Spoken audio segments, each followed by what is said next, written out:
It had been weeks without a single issue. Good thing, too, at least I could fix the house. After dealing with that hunter, we didn't have much interest in hanging out by the fire anymore. This sucks, since that's what I built the damn thing for. My guardian had helped out where she could, but she keeps having to leave and then return. Most of the time, I simply ask, "How did things go?" And I get a simple "fine" or "it went all right." Though a few times she came in flustered or even scared, and that was when I would dig deeper. Some of the things she said didn't make sense to me, mainly because I had no point of reference. Though what I could put together made ice water run up my spine. There was something happening on the other side of the veil, and the results were beginning to spill over to our side. Since emotional energy passes freely between all living things, it only stands to reason that a massive buildup on one side would affect the other. I tried not to think about it, but I could see the ripples happening around the planet. People coming at others with sheer vitriol for seemingly no reason, on grabbing onto the most ridiculous ideas and trying to fight others over it is crazy. As things got worse on our side, I tried to be ready. I've been building up a small stockpile of food and supplies that should last for years, but that was due to my location. If a natural disaster hits this area, the rescue folks won't be able to get here for at least a week. Now, with everything going on, it is time to kick things into high gear. With my pantries getting full and my freezer freshly filled, I should be able to weather the coming storm. There is one more area I must take care of, though: the security of me and my own. Though it is easy to find protection from most human weapons, it is another deal entirely to protect yourself from the weapons brought to our side from the other side. So I had to have a few things built. The sword was the most expensive piece, as it needed several parts made from specific materials. I thought the white oak was going to be hard to find, at least until I went out back. The far end of my property is covered in the stuff. The silver, on the other hand, was rather expensive, along with mixing titanium to make it a little lighter and a little stronger. The new alloy actually gives off a weird shine to it. The easiest pieces to make were the shields, a few small light ones, and one big one for me. Though I'm more of a dual sword type fighter, at least that's the way I've been trained, it's hard to beat a good solid shield. Just ask the Spartans and Persians. All these items took me weeks to make, or have commissioned, but in the end, it was worth having, even if it was just for my own peace of mind.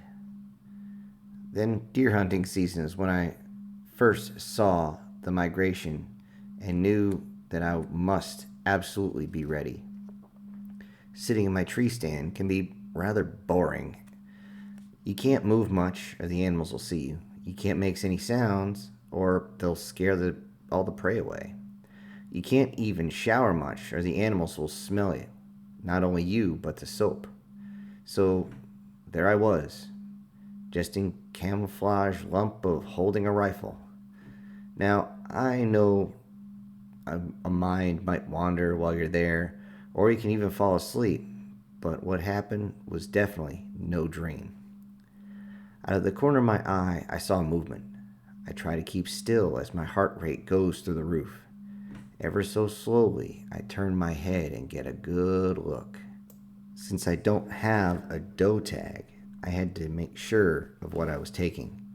My heart increased again as I saw the rack on that deer. I didn't count it, but it had to be at least 20 points if it was one. Waiting until I had its head behind a tree, I raised my rifle and got in position, but had to freeze as it started moving again. Since it was the first day of the season, at least for landowners, it shouldn't have been surprising that it was walking like it didn't have a single care in the world. As it got behind a bush, I was able to get myself in perfect firing position. Using the stand as a base, I was perfectly stable. Now all I had to do was wait until it walked in the open. If you're wondering why I didn't just shoot through the bush, only amateurs will fire when you don't have a clear shot. That was a quick way to either just wound the animal and watch it run, making it basically a wasted hunt if you can't find it, or blow open the gut cavity and spoil the meat. This would also render the hunt pretty pointless. When it stepped out, something seemed off. My scope allowed me to see it as though I was only 10 feet away. Something about the way it moved just didn't seem right. Thinking that I should go for a shot to the brainstem, I moved the crosshair slowly up towards the head. That is when it looked at me. That is no deer, I thought to myself. The face of the deer was nearly human, with large eyes that seemed to look into my soul at the 120 meters I was. The thing stopped and looked at me with inquisitive eyes as it seemed to wait for me to decide what to do. The hammer was already pulled back, and all I had to do was touch the trigger to put a bullet right between its eyes. But there was something wrong. The slightly green hue that it gave off made me more curious than anything else. Moving the scope down to look at the body, I could see more human-ish attributes along the muscular frame of the deer. There was no additional appendages to it, but one other odd thing that did stand out. The tail. The tail didn't move at all. Normally, a white-tailed deer would be flicking its tail as it walked along, but this one was completely still. The fear began to creep into my body as I moved the scope back up towards its head. This is also when I realized that the forest was completely still. I don't just mean animals had stopped moving or making noise, but the air seemed to be perfectly still as well. Once I moved back to its face, I opened my other eye so I could see it without the optic. From this distance, I couldn't really see a green glow, the human face, or anything else that made it different. I swapped back to my optic and the thing was still staring at me. But now, it seemed to smile. Not a cocky or brazen smile, mind you, but the same type of smile you would give seeing an old friend again. Now I was starting to be concerned. Remembering what I have heard from others about this type of creature, I suddenly knew exactly what to do. Moving my thumb up to the hammer, I placed my thumb on top of it, and I placed my finger slowly against the trigger and very softly squeezed. The hammer released against my thumb, and I slowly moved it back up so that it wouldn't strike the primer with enough force to fire. Keeping my eye locked on the deer, it seemed to know what I just did. It seemed to nod slightly before continuing to walk across my property. It moved with a deliberate grace as it moved down the hill and out of my sight. Sitting in that tree stand, all I could do was think and shake in fear. From what I know of these creatures, they just want to be left alone. Never go up and pet it, or you might just disappear if you're lucky. If not, you die in a very gruesome fashion. If you attack one, say by shooting it, they will come after you and kill you with an unseen force. Like most animals, they will just leave if you let them be, though the fear did not leave me for another half an hour at least. As I finally calmed down, I got ready to leave the stand. That is when I saw more movement. This time, it was coming from the opposite direction. Once again, I froze in place and tried not to scare anything away. To my shock, a massive buck was slowly coming my way. Though large, it wasn't moving right. As it approached, I could see that it was injured. One of the rear legs had been damaged, most likely hit by a vehicle, so it wasn't able to move very fast. As I was able to get my rifle in position, I could see that it was in some major pain as it walked. It stopped in a perfect broadside position a mere 50 meters away. It looked away, giving me a shot to the back of its head, and I fired. Every hunter will tell you that the perfect shot never truly happens, but it did for me. When I got down and began to process the buck, I could see that it was in worse shape than I thought. There was a clear line where someone's brush guard had hit with some of the little spots of chrome still in its fur. I softly said, "Fucking poachers. I hope they ruined his suspension." The back leg had been broken in a way that had punctured the artery. I doubted I could have got much meat from the hindquarter, but I also knew that this buck wasn't going to be living for much longer, as it slowly was bleeding out from the inside, and that he had to be a lot of pain as well. Once I processed it out, I had the heart, liver, and kidneys in one bag and the intestines in another. I tried to skid so that I could get out and get ready to get for the 300 meters away to get my ATV. Thankfully, though, it was down the hill, which made it just a little bit easier. For the briefest of moments, I thought I saw a slight green glow from the other side of the hill, and I softly whispered, "Thank you," as I began the long walk, almost forgetting to bury the gut pile before leaving. That night, my guardian showed up, and I made her favorite venison roast. She was a little worried when I came in, but when I asked her what was wrong, she answered, "Nothing. Nothing you need to worry about." This made me want to finish the processing the deer as soon as possible.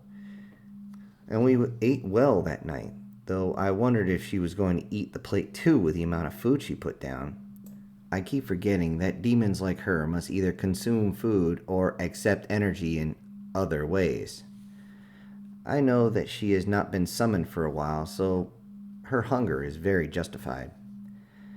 After dinner, I told her about the deer I saw, and she shot up from her position asking me questions about it. Things like, "What did it look like?" and "Did it do anything weird?" and even, "Did you try to touch it?" or "Did it touch you?"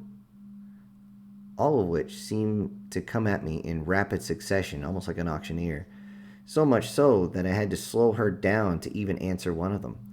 When I told her everything, she curled up in a ball and began to shake.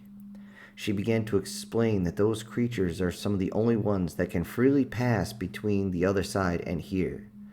They are extremely strong and are feared by all those who travel to our side. It was finally able to get her to answer why, and she answered, "You know that we lose a bit of power when we come to this side. Well, we also are susceptible to damage when we do so. Like when you were able to capture me the first time, I wasn't able to get away since I had fully transferred over. Meaning I could have, or you could have stabbed me with a knife or carry, and it would have done the job just as well as any holy weapon." She took a deep breath before continuing. "Those things don't lose any power, or if anything, they gain power coming to this side. This makes them incredibly dangerous if you even appear to be a threat." I thought to myself, why would petting it be a threat? But I didn't have time to worry about that as my guardian began a full-blown panic attack.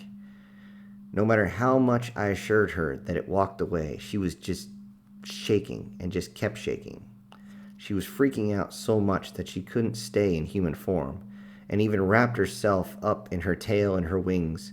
For a demon like her, this looked so pathetically cute. I wrapped her in a blanket, made her some hot chocolate, and sat with her as she streamed a comedy movie on TV. She only chuckled a little as she very, very slowly calmed down. That night, she didn't want to sleep alone, so I put her in the bed with me. She was still a little put off by the fact of what I told her, that she had to wear pajamas, and she was not to take me while I slept.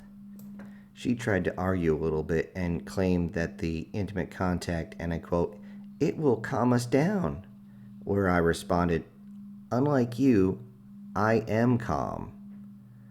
While I stayed stone-faced, she got a little mad at this. I know that anger is better than fear, so I went to sleep with her next to me and woke up with her laying across my abdomen. Looking out to the daylight, I started to look over to the horizon. I could barely make out a slight green glow through the leafless trees. I smiled a bit and gave a small nod. Then I looked at the succubus sleeping on me and worried that if I woke her, she would freak out again. So I simply let her sleep. The glow left with the morning sun and I slipped out of bed. I've got a lot of work today and it's time to get started.